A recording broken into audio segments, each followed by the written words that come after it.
US President Donald Trump has said that an agreement aimed at ending Russia's war in Ukraine is closer now than ever.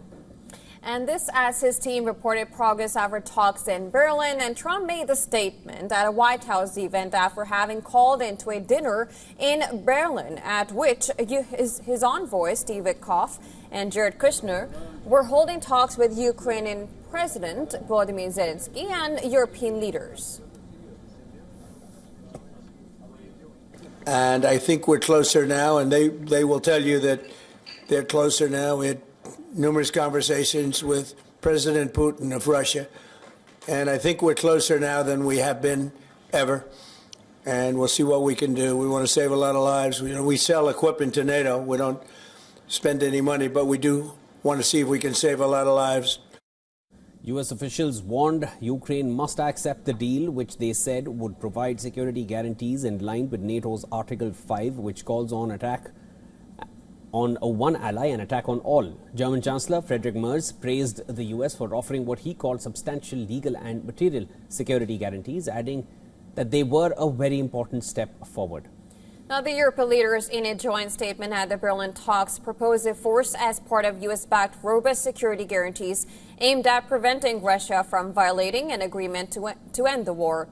The European statement, whose signatories include leaders of Britain, France and Germany, also outlined what it said were other points of agreement between the European leaders and US officials. It said Ukraine's military should continue receiving extensive support and maintain a peacetime strength of 800,000 troops. Also, that peace would be maintained by a US-led ceasefire monitoring and verification mechanism that would identify violations and provide early warnings of any future attack. Now, Zelensky met Witkoff and Kushner for a second day for talks and ending the war, building on a proposal initially put forward by Trump. The Ukrainian president said earlier that talks with U.S. envoys were not easy but brought progress on the question of security guarantees. Zelensky hailed new security guarantees offered by Washington, but also said differences remained on the question of what territories Ukraine would have to cede to Russia. We had enough of dialogue about territories. I think that so far we have different positions, I'll be honest. But I think that American colleagues have heard my personal position. I am very happy that I was able to personally convey this position.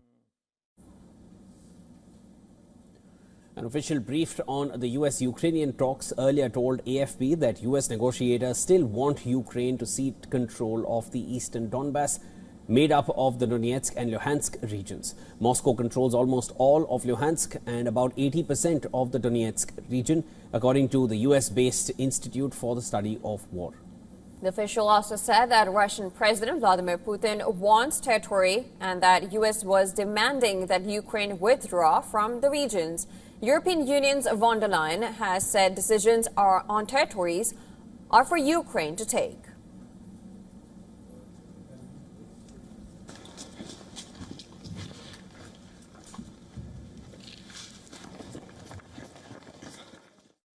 "34 years ago, this month, Ukrainians voted overwhelmingly for independence from Russia.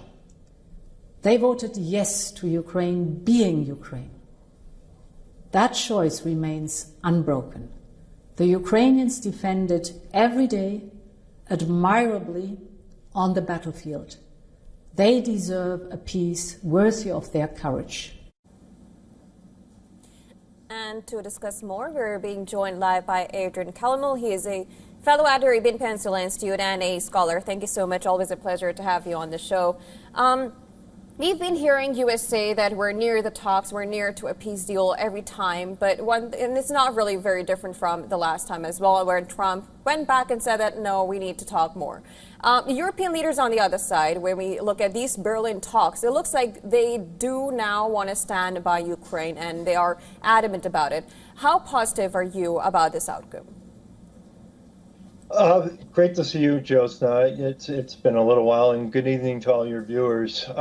With this deal, there's before these meetings, there was a Trump new national security strategy that came out where the German chancellor said it was unacceptable and the Russian foreign minister said it is largely consistent with Moscow's view. When I start to hear this, that gives me concern and reason to pause for any type of optimism on this. Now, I don't want to be completely cynical about this. As you said, we've been here multiple times, and it's deja vu over and over and over again. I think once they get past, if they can get past territorial, what territorial swaps will be made, and the security guarantees are the most important thing for not just Ukraine, but for smaller Baltic nations, Europe, countries that are already in NATO. So that's where it's important, and the U.S. needs to distinguish between if Putin's a friend, a friend or a foe, and that needs to be done quickly. Understood. Adrian, do you feel Russia will distinguish between a US-based ceasefire monitoring body or a NATO force? Would this be acceptable to Russia to have US boats monitoring anything in Ukraine, even if they achieve some kind of an agreement in terms of the ceasefire? See, yeah, exactly, Siobhan, and that's where it gets a little sticky, right? You replace NATO troops with U.S. troops. That's I think, even a more difficult pill for Putin to stomach, because if you look at Europe, they've been really consistent throughout this conflict. If you look at the United States, it's flip-flopped really from one administration to the next. And who's to say that's not going to change in 3 years' time? And Zelensky needs those guarantees. Europe needs those guarantees. Also, Adrian, of course, there's another thing which I've been wondering is about, this push that the U.S. has been trying to make. It almost looks like Trump just wants to now fulfill his promise that he made during his elections that we want to get done with this war. We want to go for it. Is he overlooking a lot of things that, Ukraine might need in this? Because when we look at the number of ceasefire, we remember Thailand and Cambodia, which went back to fighting. And when we look at Israel and Gaza, it seems like there's still some military action going on there. Even in Africa, DRC. Absolutely, and, absolutely. So when you look at the wars that Trump claims to have been solving, almost like a shuttle peace talks that he wants to do, is he overlooking Ukraine's need here and trying to just push on and end this war as soon as possible? Yeah, I think it's to pin it to his CV. This is not the type of deal that's going to lead to peace. Putin, if we look at his record, since he's been in office, he's pretty much been at war in office the entire time he's been there, whether it was in Chechnya, to Syria, to Ukraine, Crimea. He's constantly been at war to, one, influence his sphere of the Russian influence, and also to expand and build back the Soviet Union and what he's deemed as the greatest tragedy of the 20th century with the collapse. So, yeah, you're exactly right. And I don't think, I'm not of the opinion that this is enough for the Ukraine. I think this war needed to end one of two ways. From my personal view, Putin needed to be met with really hard sanctions that were enforced, and the Ukrainians needed to be given the firepower to really prosecute the war. It was always a little too late.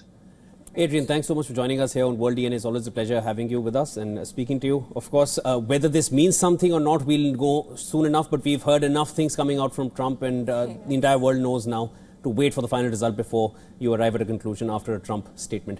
Thanks so much, Adrian. Thank you.